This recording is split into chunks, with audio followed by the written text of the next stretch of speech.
प्रज्ञा प्रदीप में तुलसी अध्यात्म नीडम जैन विश्व भारती लाडनू के तत्वावधान में आयोजित 16वां प्रेक्षा ध्यान शिविर। सानिध्य युग प्रधान आचार्य श्री तुलसी, प्रवचनकर्ता युवाचार्य श्री महाप्रज्ञ। समय 4 बजे। आराधना विषय के अंतर्गत 5वां प्रवचन, जिसका विषय है धम्मम शरणम गच्छामि। ज्योतिपुंज गुरुदेव, ज्योति की साधना करने वाले साधक का एक धनपति ने कहा, मैं गरीबी से बहुत पीड़ित था। खाने को रोटियां नहीं मिलती थी, चारों ओर अभाव ही अभाव, बड़ा दुखी था। कोई योग मिला, एक अर्थशास्त्री से परामर्श किया, उसने बहुत अच्छे सुझाव दिए। मैंने उन सुझावों को शिरोधार्य किया, इच्छाओं को बढ़ाया, श्रम किया, उत्पादन बढ़ा, धन बरसने लगा, धनपति बन गया। गरीबी का अभिशाप समाप्त हो गया। दुनिया में बहुत बड़ा अभिशाप होता है गरीबी, इससे बड़ा कोई अभिशाप नहीं होता। गरीब आदमी की सारी विशेषताएं समाप्त हो जाती है। जिसके पास पैसा नहीं होता, उसके पास ऐसा वातावरण बन गया कि कुछ भी नहीं होता, और ऐसा लगता है कि जिसके पास पैसा है सब कुछ हो जाता है। अभिशाप से मुक्त हो गया। बहुत धन, कोई सीमा नहीं, किंतु एक कठिनाई और बढ़ गई कि मन विषाद से भर गया, बड़ा दुर्बल हो गया। बहुत पीड़ित हूं मानसिक विकृतियों से। अब मैं परामर्श चाहता हूं, क्या करूं?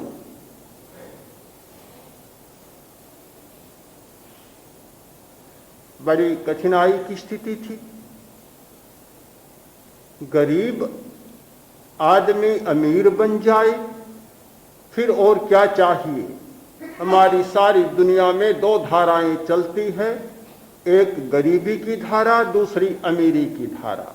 या तो आदमी गरीब है या अमीर है, इसके सिवाय तीसरा होना कोई जानता ही नहीं और कोई मानता भी नहीं है। 2 ही धाराएं चल रही है। जब गरीब अमीर बन जाए तो फिर तीसरी सीढ़ी तो आगे कोई है नहीं, कोई तीसरा सोपान नहीं चढ़ने के लिए, वह तो चढ़ गया। और कोई तीसरी सीढ़ी हो सकती है तो फिर सत्ता की हो सकती है। गरीबी से अमीरी और अमीरी से सत्ता का नियंत्रण, सत्ता पर अधिकार, चाहे प्रत्यक्ष में चाहे परोक्ष में। बस इसके सिवाय आगे समाप्त, कोई रास्ता नहीं, कोई अवकाश नहीं। मैंने कहा, वास्तव में तुम चाहते हो मानसिक रोग से छुटकारा पाना, तो धर्म की शरण में आओ। भला एक धनपति और धर्म, बड़ी अजीब सी बात लगती है। धर्म क्या? प्रश्न हुआ कि धर्म क्या, कौन सा धर्म? बड़ा विचित्र हो गया। जैसे ही धर्म का नाम आता है, कौन सा जुड़ जाता है। विशेषण चाहिए, विशेषण के बिना धर्म की पहचान ही नहीं होती। यदि धर्म के साथ कोई विशेषण न जुड़े, किसी आदमी के साथ कोई जाति न जुड़े, तो आदमी की पहचान नहीं होती। वैसे ही हो गया कि धर्म के पीछे कोई विशेषण न जुड़े तो धर्म की पहचान नहीं होती।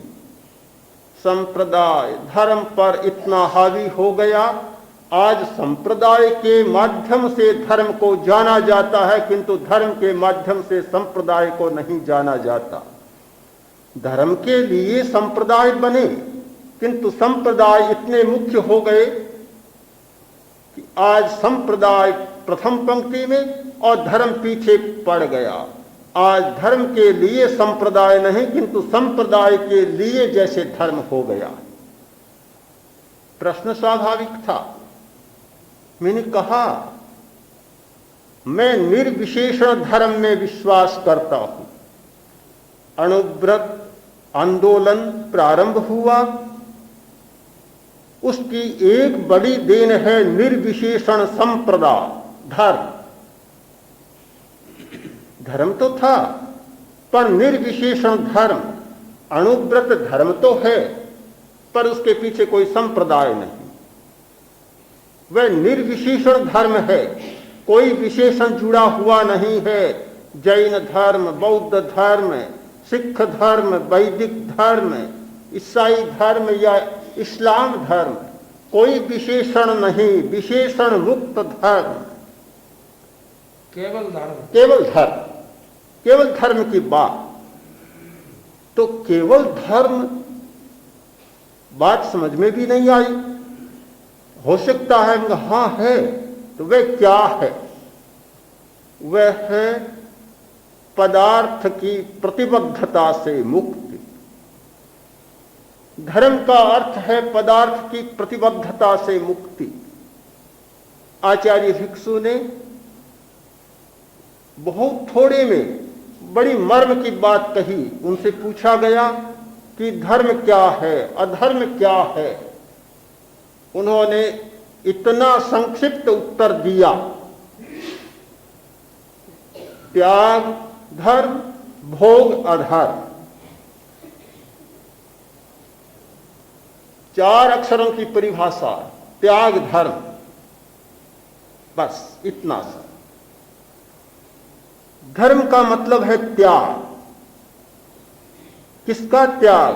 पदार्थ का त्याग। कैसे संभव हो सकता है? नहीं, पदार्थ का त्याग नहीं, पदार्थ की प्रतिबद्धता का त्याग। मनुष्य जैसे जैसे धन अर्जित करता है, पदार्थ से प्रतिबद्ध होता चला जाता है, इतना बंध जाता है कि फिर पदार्थ का स्वामी नहीं रहता, पदार्थ का सेवक बन जाता है। पदार्थ का भोक्ता नहीं रहता, किंतु पदार्थ का भोग्य बन जाता है। फिर वह पदार्थ के लिए बन जाता है, अपने लिए नहीं रहता। यह होती है पदार्थ की प्रतिबद्धता। पदार्थ की प्रतिबद्धता ने संसार को एक विचित्र स्थिति में लाकर खड़ा कर दिया। आज की दुनिया में जितना मानसिक विषाद, जितना डिप्रेशन, जितनी मानसिक विकृतियां हैं, शायद अतीत में कभी नहीं हुई। उसका कारण भी यह है कि जितने पदार्थ की प्रतिबद्धता आज हुई, उतनी शायद पहले नहीं हुई होगी। नहीं थी, मैं नहीं कह सकता। थी, एक मनोवृत्ति थी, धन का अर्जन किया जाए। क्यों? अपने जीने के लिए? नहीं, आसक्तमाए, 7वीं पीढ़ी तक के लिए। जिस दुनिया में अपने जीवन का भरोसा नहीं होता और आदमी 7वीं पीढ़ी की बात सोचे, पता नहीं चलता 3री पीढ़ी भी लात मार सकती है। प्राय होता है कि धनी आदमी की 3री पीढ़ी अच्छी हो जाए तो आश्चर्य की बात है, न हो तो कोई आश्चर्य की बात नहीं।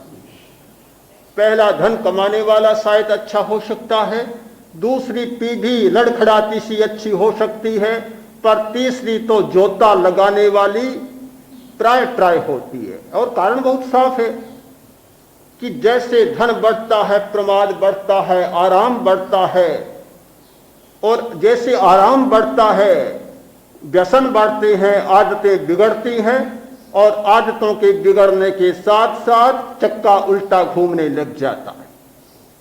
आदमी बात सोचता था 7वीं पीढ़ी तक। उस संस्कार ने, उस पदार्थ की प्रतिबद्धता ने एक विचित्र प्रकार की मानसिक परिस्थिति पैदा कर दी। जब बहुत मानसिक विषाद बढ़ा, मानसिक विकृति बढ़ी, तो लोगों को सोचने का अवसर मिला। हिंदुस्तान आज भी पदार्थ की प्रतिबद्धता से उतना मुक्त नहीं है जितना आज अमेरिका हो रहा है। धन तो बहुत है, पदार्थ बहुत है, किंतु पदार्थ की शरण में जाकर उन्होंने अनुभव किया कि समूचा देश पागल होते जा रहा है। उन्होंने करवट ली, करवट बिल्कुल बदलने का प्रयत्न कर रहा है। टॉफलर ने एक पुस्तक लिखी है, फ्यूचर शो, भविष्य का आघात। बहुत चर्चित पुस्तक है, सारी दुनिया में प्रसिद्ध पुस्तकों में से एक है। उसने जो भविष्य का चित्र दिया है बड़ा विचित्र है। आज की स्थिति अमेरिका की चित्रित की है और आने वाले भविष्य में क्या होगा उसका भी चित्रण किया है। हिंदुस्तान में किसी घर में जाएं, इतना सामान मिलेगा, एक चीज भी घर में आ गई, लोह की कील भी आ गई तो बहुत सुरक्षा के साथ रख दी जाएगी। इतना भंडार वस्तुओं का मिलेगा, किंतु अमेरिकन के घर में ऐसा नहीं होगा। आज तो वहां इतनी परिवर्तनशीलता है कि अब मकान बनाने की बात भी भुलाई जा रही है। स्कूल चलाना है, स्कूल के लिए मकान बनाने की जरूरत नहीं, मकान भाड़े पर मिलते हैं। किसी ठेकेदार से कहा कि इस मैदान में स्कूल चलाना है, ठेकेदार आएगा और तत्काल मकान बना देगा। 6 महीने के बाद क्लासरूम की जरूरत नहीं, ठेका समाप्त, मकान उठ जाएगा और मैदान खाली पड़ा। चलते मकान। रुमाल मिल जाए तो रुमाल को संभाल कर रखना जरूरी है। कागज का रुमाल, भोजन किया, हाथ पहुंचा, रुमाल को फेंक दिया। कपड़ा पहना, और कपड़े को धुलाना बड़ी कठिन बात है। कपड़ा पहना और कपड़े को, कागज के कपड़े को फेंक दिया। पुस्तक ली, रेल की यात्रा करनी, वायुयान की यात्रा करनी, पुस्तक खरीदी, पुस्तक पढ़ ली, बस पुस्तक वहीं समाप्त। रेल की सीट पर पुस्तक पढ़ी, कोई सामान नहीं मिलेगा। ऐसा लगता है कि प्रतिबद्धता से मुक्त होने का मंत्र उनको मिल गया। कभी प्रतिबद्ध होना बहुत अच्छा नहीं है। यह नहीं कि घर में कोई चीज आए तो फिर जैसे कहा जाता है कि घर में आता है और फिर जाता है तो लेते लेते ही जाता है। ऐसा नहीं कि जो चीज मिल गई तो वह चीज समाप्त होकर के ही जाए, अपने मौत से जाए किंतु छोड़ न सके। सब कुछ भाड़े पर मिलता है, किराए पर मिलता है। मकान की जरूरत नहीं, कहीं भी जाना और बढ़िया से बढ़िया मकान चाहिए, सुविधा चाहिए तो भाड़े पर तैयार, कारें भाड़े पर तैयार, कपड़े तैयार, कुछ भी अपने पास रखने की जरूरत नहीं। एक दृष्टि से अप्रतिबद्धता का प्रयोग हो रहा है, लाघव का प्रयोग हो रहा है, और एक अंश में मुनि की तुलना की जा सकती है। मुनि जीवन के लिए एक शब्द का प्रयोग होता है, प्रातिहारिक। प्रातिहारिक इसका अर्थ है लाया और लौटा दिया। जो वस्तु लौटाई जा सके उसे प्रातिहारिक कहा जाता है। प्रातिहारिक, गांव में गए, पट्ट की जरूरत मांग कर लाए और जब विहार करना था आज लाए, कल विहार करना तो लौटा दिए। बर्तन लाए, कोई हांडी लाए, आज लाए, 5 दिन बाद जरूरत नहीं हुई, लौटा दी। इसका मतलब मकान लिया और लौटा दिया। जैन विश्व भारती का मकान मिला है, प्रज्ञा प्रदीप मिला है, मांगा रहे, और लौटा दिया, अपना कुछ भी नहीं। इसका अर्थ होता है कि पदार्थ की प्रतिबद्धता नहीं, केवल उपयोगिता है। बहुत बड़ा अंतर है उपयोगिता में और प्रतिबद्धता में। भगवान महावीर ने एक शब्द दिया था, लाघव। मुनि के पास लाघव होना चाहिए, हल्कापन होना चाहिए। व्यक्ति जितना पदार्थ से बनता है उतना भारी होता चला जाता है, और जितना पदार्थ से मुक्त होता है उतना हल्का होता चला जाता है।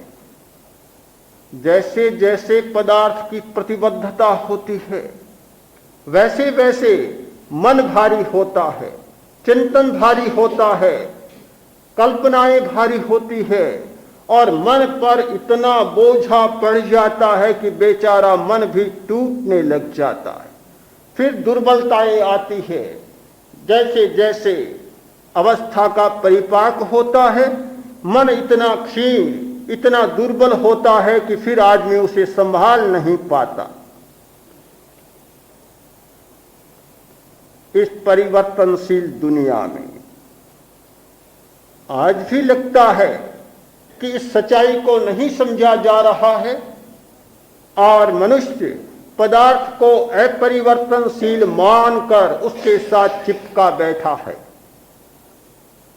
धर्म का मतलब है तीसरी धारा, न पदार्थ का निषेध, न पदार्थ की प्रतिबद्धता, किंतु पदार्थ की मात्र उपयोगिता, केवल उपयोगिता।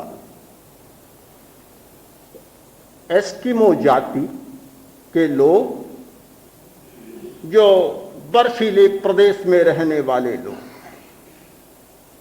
वहां कोई यात्री जाते हैं ध्रुव की यात्रा पर और उनसे मिलते हैं, देखते हैं वे वहां के वस्त्र, कपड़े, जानवरों के बहुत गर्म कपड़े, बढ़िया कपड़े लगते हैं बालों के।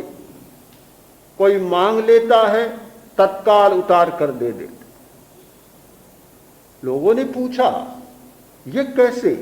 किसी ने मांगा और आपने दे दिया? उनका उत्तर होता है, हमने ये काम में ले लिया, भोग लिया, अब हमारे मन में इसके प्रति कोई बहुत उत्कंठा नहीं, बहुत आकर्षण नहीं है। और जो बेचारा मांगना चाहता है उसके मन में लालसा है, उसने इसे पहना नहीं है, काम में नहीं लिया, भोगना चाहता है, उसके मन में उत्कंठा है, तो हमारी तो प्यास बुझ गई, उसके मन में प्यास है। एक बात। दूसरी बात, कोई मांगे और हम न दें, इसका मतलब हुआ कि हम पदार्थ के गुलाम हैं। हम पदार्थ के गुलाम नहीं, किंतु मालिक हैं कि जब चाहें तब किसी को दे सकते हैं। ये विचार पदार्थ की प्रतिबद्धता से अलग विचार है। जो आदमी पदार्थ से प्रतिबद्ध होता है, मांग ले, ऐसा लगता है कि किसी ने मांग लिया, अब देना हो तो केवल पदार्थ नहीं जाता, साथ साथ में प्राण भी चलने लग जाता है। दोनों एक साथ जाने लगते हैं। तब कभी कभी यह भी सोच लेता है कि प्राण भले चले जाए किंतु पदार्थ तो हाथ से नहीं जाएगा। बड़ी समस्या होती है, बड़ी समस्या। आदमी गया और मांगा, कहा कि रोटी दो, मेरे पास नहीं है। कोई बासी हो तो भी दो, कि पास में नहीं है। कपड़ा दो, कि नहीं है। फटे टूटे कपड़े भी दो, कि नहीं है। पैसे दो, पैसे भी नहीं है। तो बोला, फिर यहां बैठे क्या करते हो? चलो मेरे साथ भिक्षा मांगी, भीख मांगी। फिर कुछ भी तुम्हारे पास नहीं है तो यहां क्या करते हो? फिर सचमुच नहीं दिया जाता। पदार्थ की इतनी प्रतिबद्धता होती है कि आदमी उसे छोड़ नहीं सकता। धर्म का मतलब है ऐसी एक नई धारा को पैदा करना, जिससे पदार्थ की प्रतिबद्धता समाप्त हो जाए और उससे पैदा होने वाला मन का रोग पैदा हो जाए, मानसिक विषाद पैदा हो जाए। मन का विषाद क्यों पैदा होता है? मूर्छा के कारण, आसक्ति, लिप्सा और उनके साथ पैदा होने वाली ईर्ष्या, घृणा आदि आदि कारणों से मानसिक विषाद पैदा होता है। हमारे शरीर में एक महत्वपूर्ण ग्रंथि है, उसका नाम है पिट्यूटरी।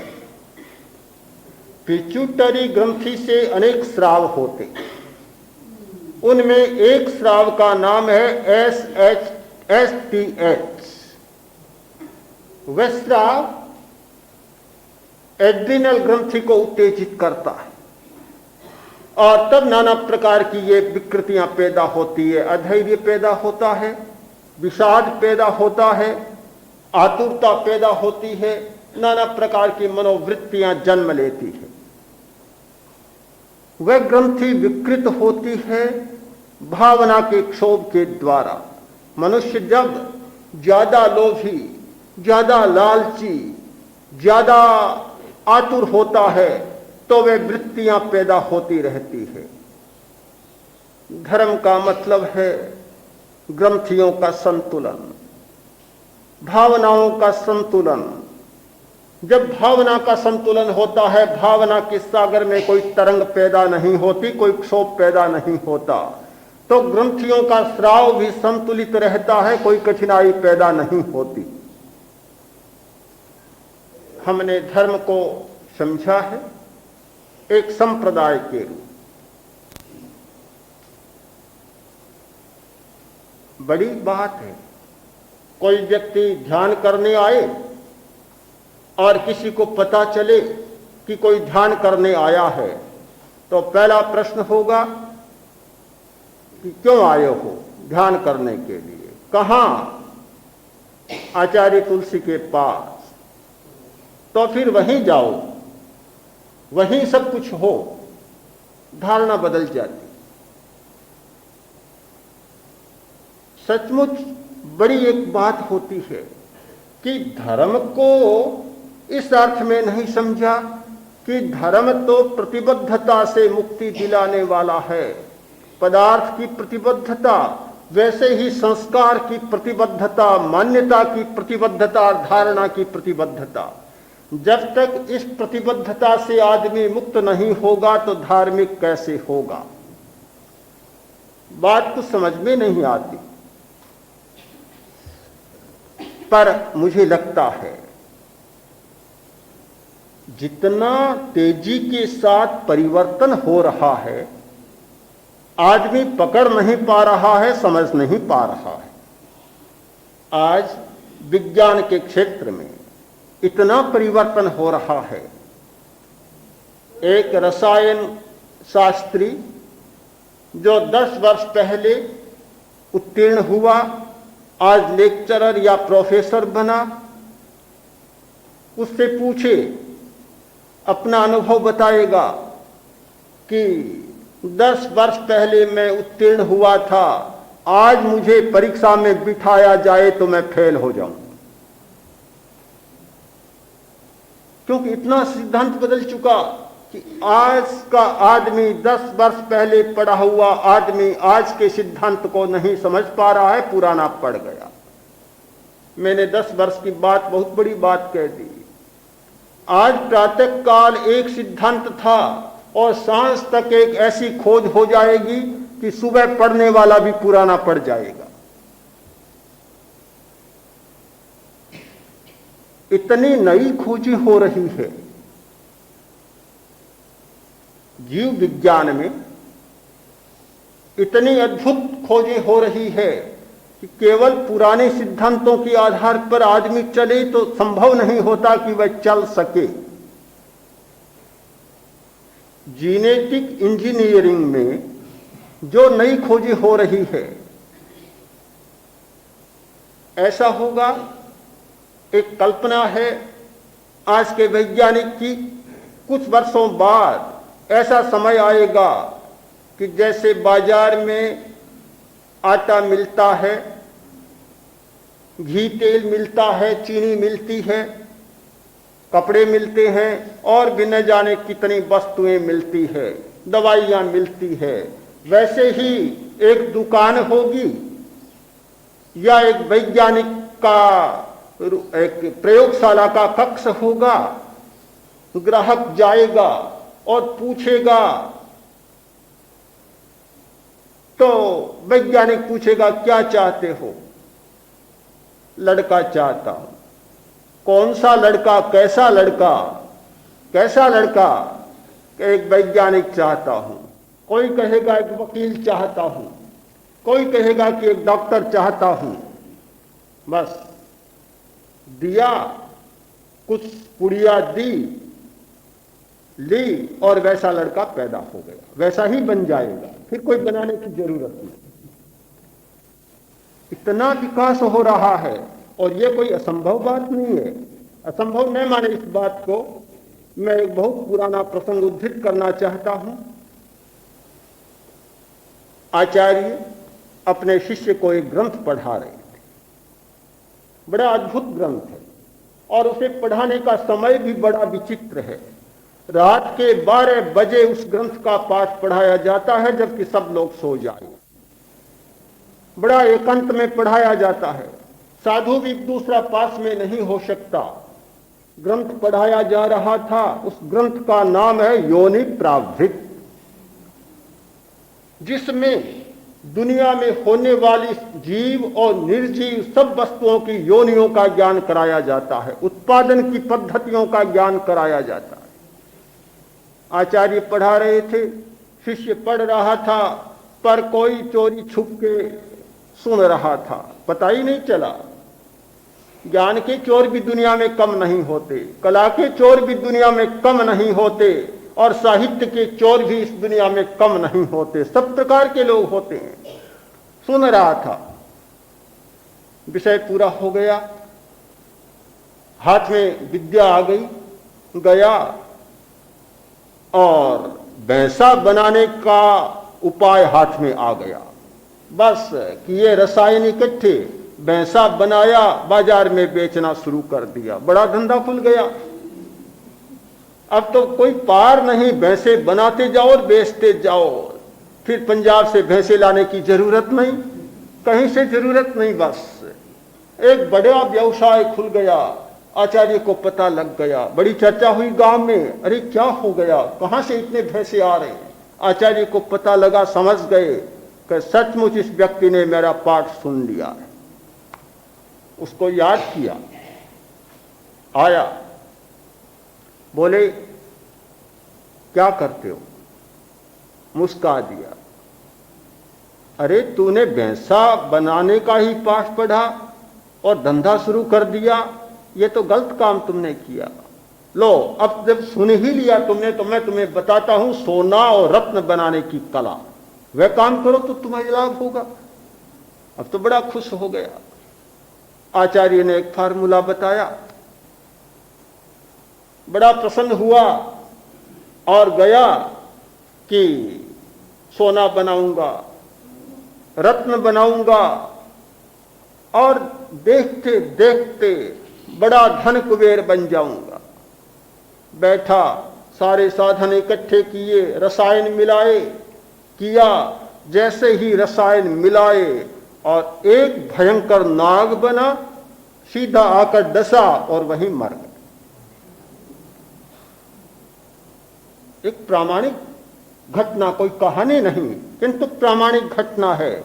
और इस प्रकार की योनि प्रावृत्त से जुड़ी हुई न जाने कितनी घटनाएं हैं। मछली बनाई जा सकती है, घोड़ा बनाया जा सकता है, गधा बनाया जा सकता है, हाथी बनाया जा सकता है, आदमी बनाया जा सकता है। यह कोई असंभव बात नहीं। किंतु आज जिस प्रकार यह सारा परिवर्तन हो रहा है और परिवर्तन का चक्र चल रहा है, उसको आदमी नहीं समझ पा रहा, केवल पुरानी धारणा को लिए बैठा है कि 7 पीढ़ियां सुखी होनी चाहिए। एक और तो कितनी धाराएं बदल गई। परंतु ये धारा अभी नहीं बदली, पदार्थ प्रतिबद्धता की धारा अभी नहीं बदली।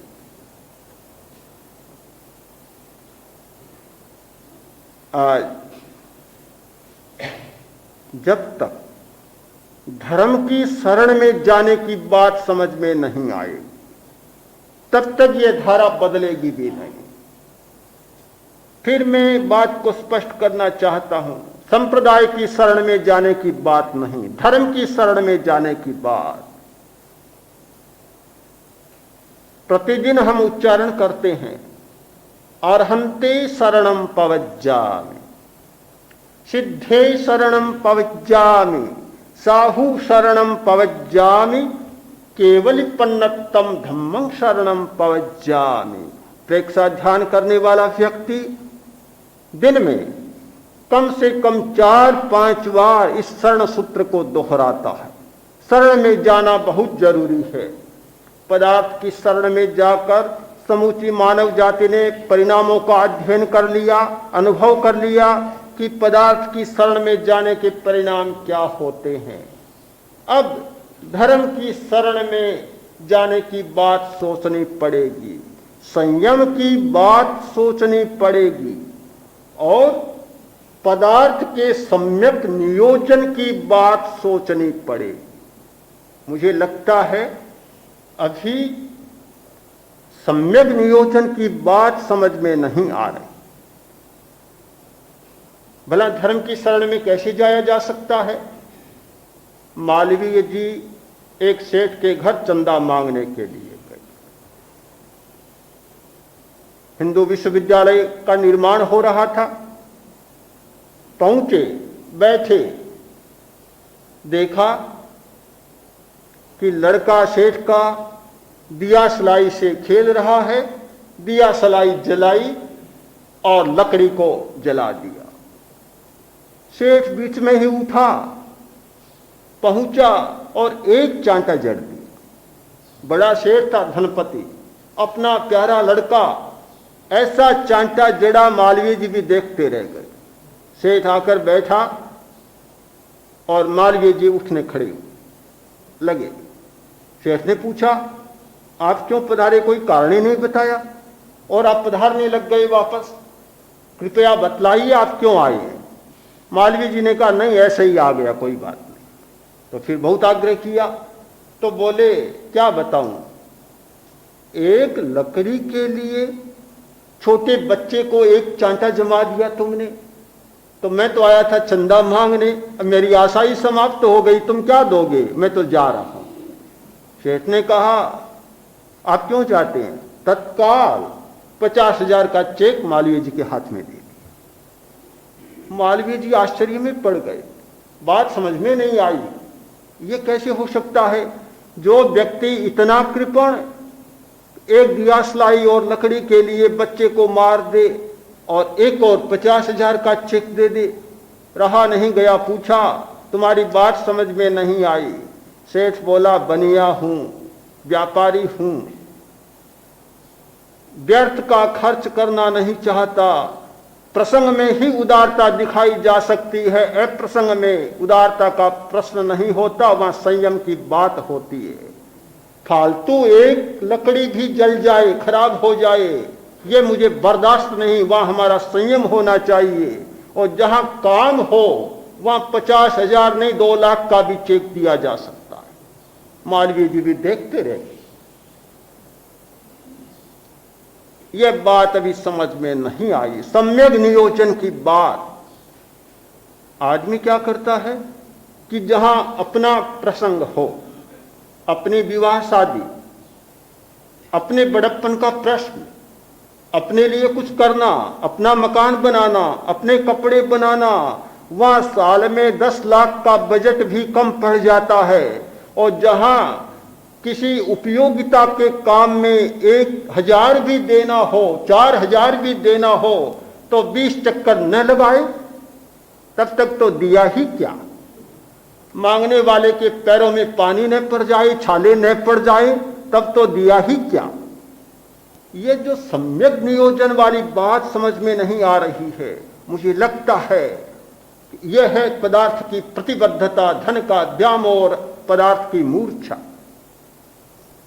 एक सूत्र भगवान महावीर ने दिया था, धर्म का सूत्र, जो धर्म की शरण का वास्तव में सूत्र था कि जो आदमी अर्जन करे, अपने व्यक्तिगत जीवन में विलास का संयम करे। श्रावक का एक व्रत होता है, भोगोपभोग विरति। आनंद कितना बड़ा श्रावक, कितना बड़ा धनी, जिसके करोड़ों की संपदा ब्याज में, खेती में, व्यवसाय में लगती थी, इतना बड़ा समृद्ध, किंतु अपने लिए एक अंगूठे से ज्यादा काम में नहीं लूंगा। आज का आदमी तो कल्पना ही नहीं कर सकता, एक नौकर भी 2-4 अंगूठे रख लेता है, सेठ की तो बात ही जाने दे। इतना कठोर संयम, एक आंवले से ज्यादा फल नहीं खाऊंगा, एक मूलहट्टी से ज्यादा, एक मूलहट्टी के अतिरिक्त कोई दत्तोन नहीं करूंगा। बड़ी अटपटी सी बात लगती है आज की दुनिया में और आज के आदमी के सामने, जहां साधनों की प्रचुरता, सामग्री की प्रचुरता, उस आदमी के सामने ऐसी बात कही जाए, बड़ी अटपटी सी लगती है। एक और व्यक्तिगत जीवन का संयम और दूसरी ओर संपदा। आज तो लगता है कि हिंदुस्तान का मानस तो अभी शायद उल्टा है। अपने व्यक्तिगत जीवन के लिए, अपनी सुख सुविधा के लिए धन के परनाले खुले हैं, धन की सरिता बह रही है, और जहां कोई विशेष प्रयोजन होता हो वहां मुट्ठी ऐसे बन जाती है कि बिल्कुल बदल जाती है, बिल्कुल बदल जाती है, और चिंतन की धारा ही बदल जाती है। गया था, बहुत पुरानी कहानी है, छोटी सी। गया था बाजार में कुछ खरीदने के लिए, कंजूस आदमी, बड़ा कंजूस था, और रुपये को इतना दबा लिया मुट्ठी से कि कहीं गिर न जाए। खरीदने लगा, कोई साग भाजी खरीदनी थी, मालिन के पास गया, खरीदने लगा और हाथ की मुट्ठी खोल ली तो पसीने से तरबतर। देखा, सोचा कि काम बुरा हुआ। इधर से तो भाव फरोख्त कर रहा है, उधर पसीना देखा तो बोला कि पैसा, मुझे लगता है कि तू मुझसे बिछुड़ रहा है। रोने लग गया, रोने लग गया। मत रो, मैं तुझे आश्वासन देता हूं कि रो मत, ये साग भाजी धरी रहो, तुझे बड़े सुरक्षा से रखूंगा। लौट गया, मालिन बेचारी देखती ही रह गई, भाव बीच में ही धरे रह गए। ये मानसिक स्थिति बन जाती।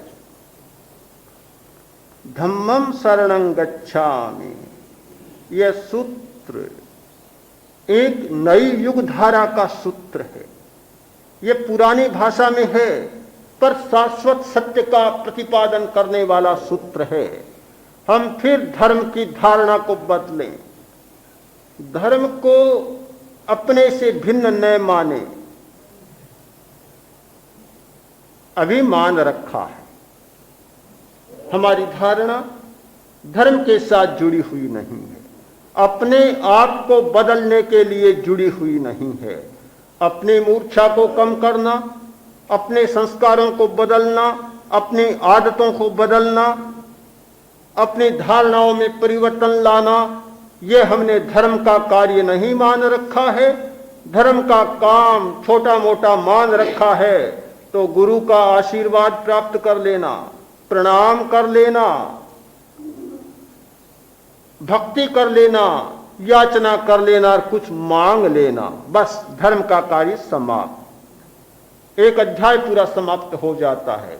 ऐसा करने वाला धर्म की शरण में नहीं जाता, किंतु अपनी याचना की शरण में और कामना की शरण में जाता है। कामना लेकर ही धर्म करता है और कामना की पूर्ति होती है तो धर्म का गुणगान करता है, और कामना की पूर्ति नहीं होती है तो धर्म की निंदा करने में भी कोई संकोच नहीं होता, भगवान को गालियां देने में भी कोई कठिनाई नहीं होती। धर्म, गुरु और भगवान के प्रति अपमान करने में भी कोई संकोच नहीं होता। इस वैज्ञानिक युग में जहां सारी धारणाएं बदलती जा रही है और विज्ञान ने इस प्रकार मिथ्या धारणाओं और अंधविश्वासों पर प्रहार किया और करता जा रहा है, उस युग में भी यदि धर्म के आचार्यों ने, धर्म के गुरुओं ने, धर्म के नेताओं ने और बड़े बड़े धार्मिकों ने नया चिंतन नहीं किया तो धम्मम शरणं गच्छामि का पाठ विस्मृत हो जाएगा। केवल पदार्थम शरणं गच्छामि का पाठ ही याद रहेगा और मनुष्य मनोविषाद से ग्रस्त होता चला जाएगा।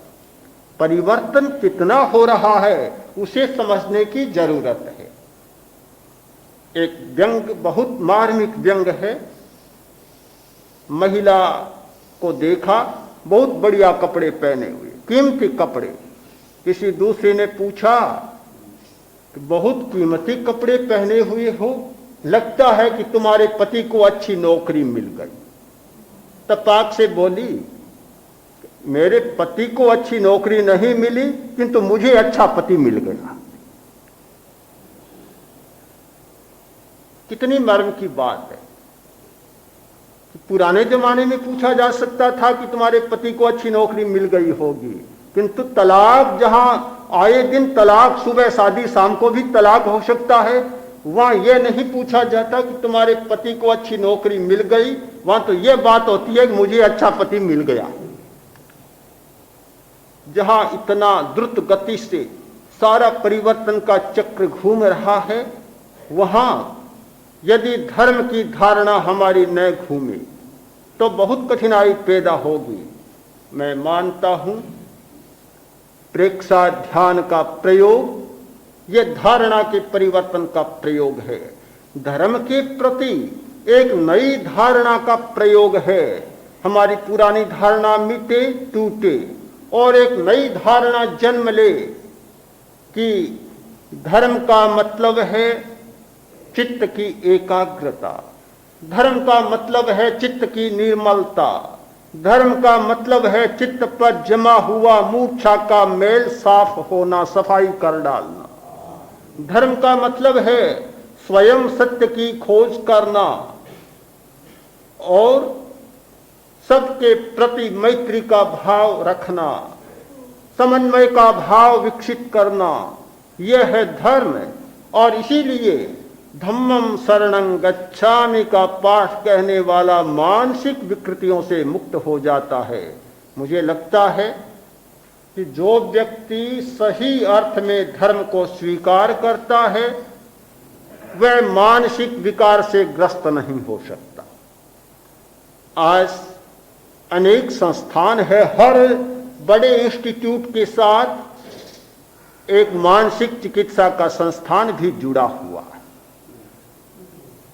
साइकियाट्रिक हैं, मनश्चिकित्सक हैं और वे मन की चिकित्सा करते हैं। किंतु मैं बहुत निष्पक्ष भाव से कहना चाहता हूं,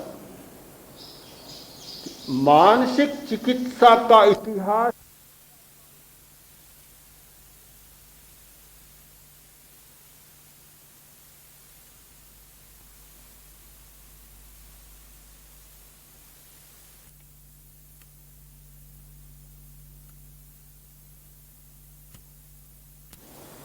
यहां की स्थिति देखें कि जिनके पास प्रचुर धन है, विपुल धन है, फिर भी छोड़ा नहीं जा सकता। एक धनी आदमी से कोई बढ़िया पुस्तक मांग ली जाए पढ़ने के लिए तो भी सोचेगा कि पन्ने फाड़ कर लाएगा, कि इनकार हो जाएगा कि भी मेरे पास पुस्तक नहीं, और या साफ साफ कह देगा कि भी पुस्तक मैं नहीं दे सकता, मेरी पुस्तक बाहर नहीं जा सकती, नहीं दे सकता। तो एक मनोवृत्ति का भी बहुत बड़ा अंतर। प्रश्न है कि मनश्चिकित्सा के सैकड़ों प्रयोग हैं, तो उनमें से कुछ प्रयोग जानना चाहते हैं। अपने आप को देखना, श्वास की प्रेक्षा करना, शरीर की प्रेक्षा करना, ये सब मनश्चिकित्सा के प्रयोग, मन के भार को कम करने वाले प्रयोग हैं। सामान्य बात समझ में आ सकती है कि मन में ज्यादा विषाद जमता है, जैसे कार्बन डाइऑक्साइड ज्यादा बढ़ता है, रक्त की शुद्धि कम होती है, तो मन पर विष का भार जमता चला जाता है। हम दीर्घ श्वास का प्रयोग करते हैं, समवृत्ति श्वास का प्रयोग करते हैं, उससे वह जो विषैली गैस है वह दूर होती चली जाती है, मन निर्मल और स्वच्छ हो जाता है, मन ताजगी से भर जाता है। हम लेश्या ध्यान का प्रयोग करते हैं, सफेद रंग का प्रयोग करते हैं। सफेद रंग का इतना प्रभाव होता है कि जो भी उत्तेजना के परमाणु और हार्मोन्स जो बनते हैं उनका स्राव कम हो जाता है और उनके विपरीत स्राव होने शुरू हो जाते हैं। तो इस प्रक्रिया में अनेक ऐसे प्रयोग हैं कि जिनके द्वारा मन को बहुत निर्मल और हल्का बनाया जा सकता है। प्रश्न है कि पदार्थ की प्रतिबद्धता की मुक्ति के लिए धर्म की शरण में जाएं, तो क्या धर्म आश्वासन दे सकता है जिससे कि जीवन चल सके? धर्म रोटी का आश्वासन तो नहीं दे सकता और चीजों का भी आश्वासन नहीं दे सकता, उसके लिए पदार्थ की जरूरत है। किंतु इस बात का आश्वासन धर्म दे सकता है कि रोटी खाते हुए भी, धन कमाते हुए भी और पदार्थ का उपयोग करते हुए भी तुम मानसिक तनावों से बच सकते हो और मानसिक विकृतियों से बच सकते हो, इस बात का आश्वासन दे सकता है। इतनी संकरी पगडंडी है, उसमें भेद रेखा को समझना बड़ा मुश्किल है। धन न हो, अर्जन न हो, व्यवसाय न हो, यह कोई धर्म का प्रतिपाद्य नहीं। धर्म का प्रतिपाद्य तो यह है कि जो चिपकाए रखा है वह चिपकन न हो, पदार्थ से चिपट गए वह चिपटन न हो, बस इतना सा ही अंतर पड़ता है। केवल एक थोड़ी सी धारा बदल जाती है, एक पदार्थ का उपयोग और एक पदार्थ की मूर्छा। उपयोग आदमी ने किया, अब नदी की धारा है, पानी बह रहा है, तो क्या काम नहीं आएगा किसी के? सबके काम आएगा। इलाहाबाद में रहने वालों के भी गंगा का पानी काम आएगा, और जहां से गंगा शुरू हुई है हर गांव के बीच में जहां बहती है सब लोगों के काम आएगा। किंतु पहले प्रवास वाला आदमी यह सोचे कि गंगा के प्रवाह को यहीं रोक लिया जाए तो अनेक समस्याएं पैदा हो जाएगी। धन की धारा बहती रहे, समूचे समाज में संपदा प्रवहमान रहे, तो ये विकृतियां नहीं आती है। धर्म का मतलब यह है कि इसे अवरोध पैदा न करना पदार्थ का, किंतु उस धारा को, बहती हुई धारा का मात्र उपयोग कर लेना। यह सच्चाई समझ में आए तो फिर यह धर्म के शरण की बात और आश्वासन की बात समझ में आ सकती। प्रज्ञा प्रदीप के प्रकाश के उपासकों, आज जो शब्द सुना, धम्मं शरणं गच्छामि परिवज्जामि उपसंपज्जामि, ये भी एक आराधना का सूत्र है। क्रम आराधना का चल रहा है। आराधना का एक द्वार है, 24 शरण। जीवन की आराधना करना चाहता है, उसके लिए जरूरी है तो सब शरणों को छोड़कर 24 शरण में जाए, चारों की शरण में जाए, भले एक की जाए, चारों में एक की शरण में जाए। उस एक शरण का प्रतिपादन आज हुआ, धम्मं शरणं उपसंपज्जामि। मैं धर्म की शरण में जाता हूं। कितना ऊंचा शब्द धर्म है और कितनी उसकी ऊंची व्याख्या है। आज उस शब्द का अपकर्ष किसी ने किया है, अधिक से अधिक धार्मिक लोगों ने किया है।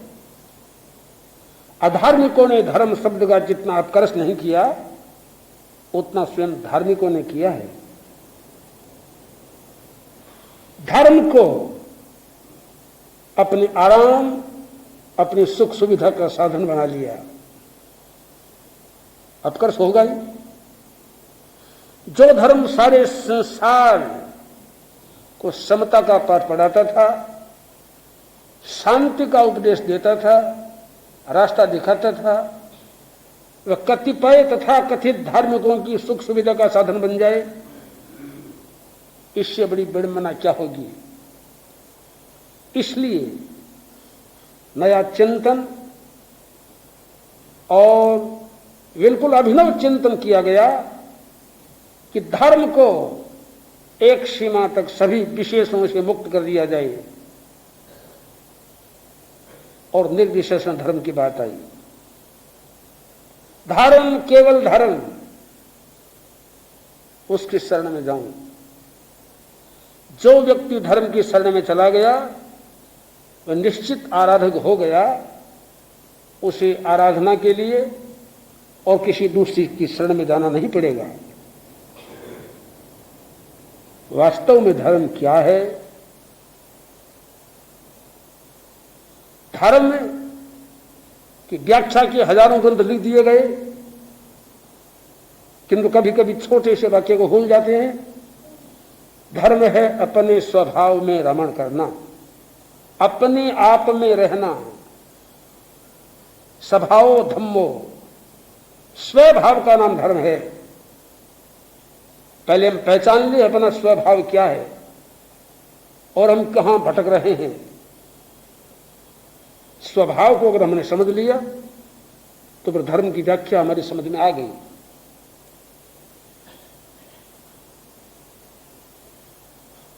पदार्थ प्रतिबद्धता की बात कही गई, वह भी अपेक्षा विशेष से कही गई है। आशंका सामने आई, आ सकती है, और जब लोग पढ़ेंगे तो दूर बैठे बहुत आशंका करेंगे कि अमेरिका का उदाहरण दिया गया पदार्थ अप्रतिबद्धता के लिए, कि यह वास्तविक है। अमेरिका पदार्थ से अप्रतिबद्ध तो नहीं है, किंतु अपनी ऊब से ऊब गया है। यह भी एक बीमारी हो गई है, किंतु इसको तो मानना पड़ेगा। उसमें भी एक परिवर्तन करने की गुंजाइश आई है। अपनी वृत्ति को बदलने की चेष्टा और प्रयत्न हो रहा है। इसके लिए दो मत नहीं किया जा सकता है, दो मत नहीं हो सकता। और ये पदार्थ से प्रतिबद्ध नहीं रहना, मैं समझता हूं जिससे अभाव में पदार्थ का संग्रह नहीं किया जाता है तो उसको धार्मिक नहीं कहा जाता, त्यागी नहीं कहा जाता। वैसे अतिभाव में, स्थानाभाव में या किसी दूसरे कारण से पदार्थ के प्रति चिपके नहीं रहा जाता, उसको भी त्यागी या धार्मिक नहीं कहा जा सकता। हमारे प्राचीन काल में भी ऐसा उदाहरण आया है। शालिभद्र एक व्यक्ति था और उसकी वृत्ति थी, आज जो कपड़ा पहन लिया कल नहीं पहनेगा, आज जिन आभूषणों को काम में ले लिया कब नहीं लेगा। फिर भी शालिभद्र को हमने त्यागी धार्मिक नहीं कहा। कारण वही था कि प्रतिबद्धता नहीं मिटी थी। वास्तव में प्रतिबद्धता जिसकी मिट जाएगी वह धार्मिक बन जाएगा और सहज बन जाएगा। अपेक्षा इस बात की है कि हम धर्म के मूल स्वरूप को समझ के और अप्रतिबद्ध बने। आप याद रखिए, अप्रतिबद्ध का मतलब ये नहीं कि सबसे अप्रतिबद्ध बन जाए हम लोग। कल फिर सत्य से भी अप्रतिबद्ध हो जाएंगे हम लोग, बड़ी परेशानी हो जाएगी। संयम से भी अप्रतिबद्ध हो जाएंगे, असंयमी बन जाएंगे। ऐसी बात नहीं। हमारे महाप्रज्ञ ने कहा पदार्थ प्रतिबद्धता, पदार्थ के प्रति हमारी प्रतिबद्धता न रहे, स्वभाव से तो हमारी प्रतिबद्धता रहेगी ही, इसको हम भुला नहीं सकते। ऐसी आराधना को हम करें।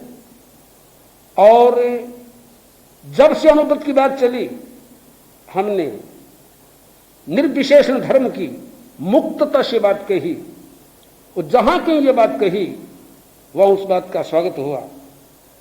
कठिनाइयां भी बहुत आई, किंतु आज भी हम इस विचार से बिल्कुल प्रतिबद्ध हैं, बंधे हुए हैं कि एक ऐसा क्रम होना चाहिए जहां मनुष्य को निर्विशेषण धर्म का उपदेश दिया जाए, समझाया जाए।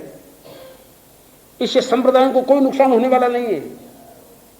संप्रदाय केवल धर्म की सुरक्षा के लिए कवच रह जाएंगे।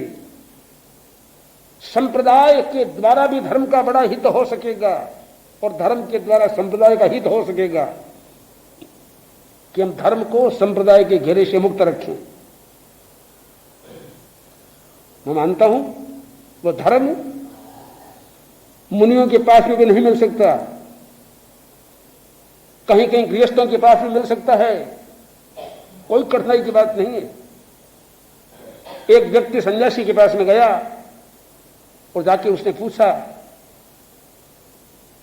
मुझे शांति का रास्ता बताओ। बाबे ने कहा, मैं निकम्मा बैठा हूं क्या, चले जाओ यहां से। बोले, प्रभु मैं शांति का रास्ता मांग ले रहा हूं। बोले, जाओ अमुक दुकान में अमुक शेठ बैठा है, उसके पास चले जाओ, वहां शांति का रास्ता मिलेगा। इसने सोचा शेठ के पास घर होता, मैं क्यों बैठता फिर। बाबे का हुक्म है, चला जाना पड़ा। 7 दिन वहां बैठे रहो, फिर वापस आओ। बैठ गया, चित्र की तरह, तस्वीर की तरह। मुनिम बैठे हैं, गुमास्ते बैठे हैं, फाइलों पर फाइलें पड़ी है, सब चिंतन हो रहा है, धंधा हो रहा है, और आय व्यय सब कुछ हो रहा है।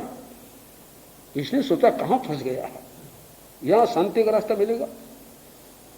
1 दिन 2 दिन 3 दिन हुए, मुनीम आया, मैनेजर आया। बोले, सेठ साहब बड़ी परेशानी की बात है, बड़े दुख की घटना है। क्या हुआ? अमुक राष्ट्र से जहाज आती थी, समुद्री जहाज, तूफान आ गया और अब तक जहाज पहुंची नहीं, लगता है जहाज डूब गई, लाखों करोड़ों का नुकसान हो गया। रोने लग गया। सेठ ने कहा, पगले रोने धोने की क्या बात है, डूब गई तो डूब गई, हम तो धंधा करते हैं, कर्जदार तो हम नहीं, अपना काम करते हैं, कोई चिंता नहीं, डूब गई तो डूब गई, जाने दो, निश्चिंत बैठ जाओ, काम करो। उस आदमी, ये कोई आदमी है, लाखों करोड़ों का नुकसान हो गया, कि कोई चिंता नहीं। थोड़ा रस आया इसको। 3 दिन बीते, उसको 6 दिन हो गए। वही मुनि वापिस आया। बोले, शेख साहब बड़ी खुशी की बात है, बड़ी खुशी की घटना है। वो जहाज वहां से डूबी, वहां निकल गई, सारी संपत्ति बराबर कायम है और भाव इतने बढ़ गए, दुगुना लाभ हो गया हमारा।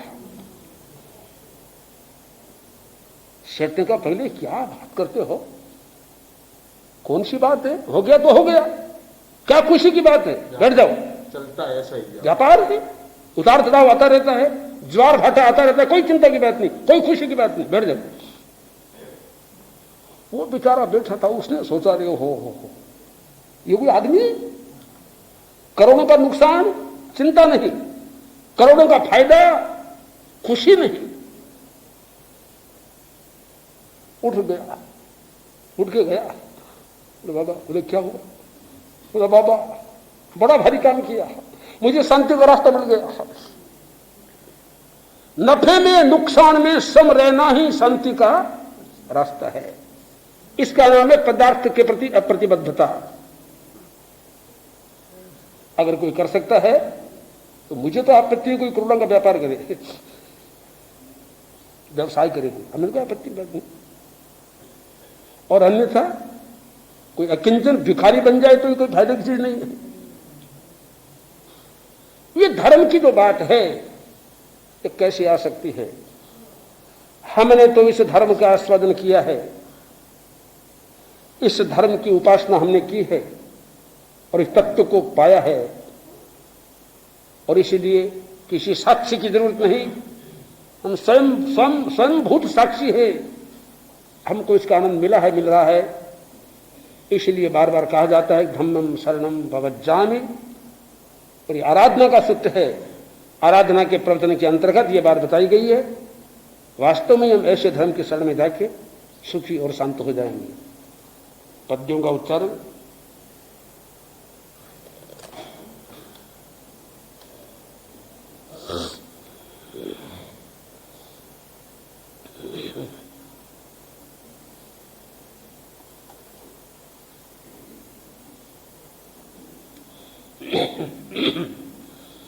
मुझे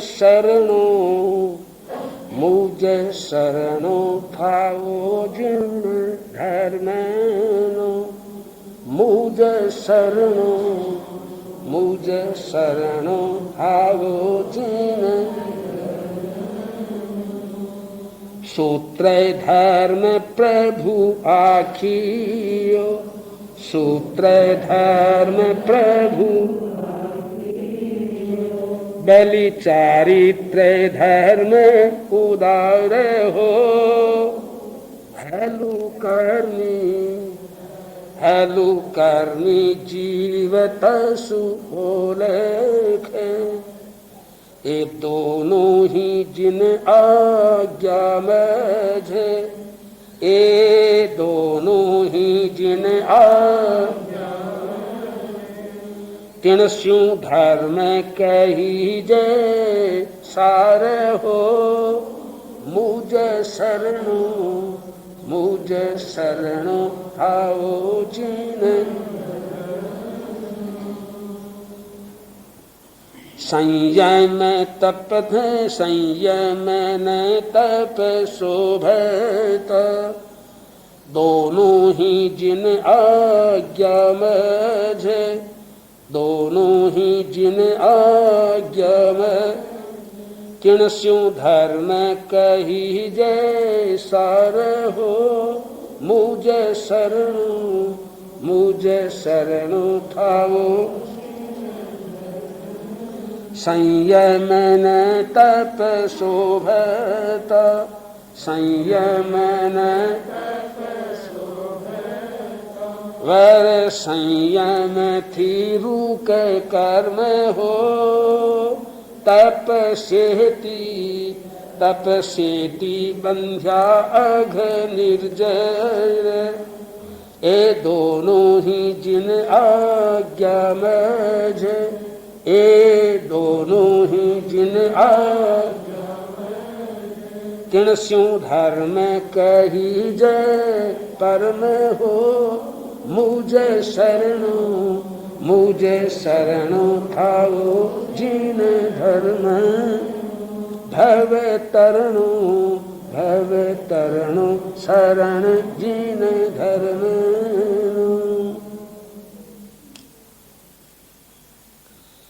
अरहन्ते शरणं प्रपद्यामि, सिद्धे शरणं प्रपद्यामि, साहु शरणं प्रपद्यामि, केवलिपन्नतं धम्मं शरणं प्रपद्यामि, अरहन्ते शरणं प्रपद्यामि, सिद्धे शरणं प्रपद्यामि, साहु शरणं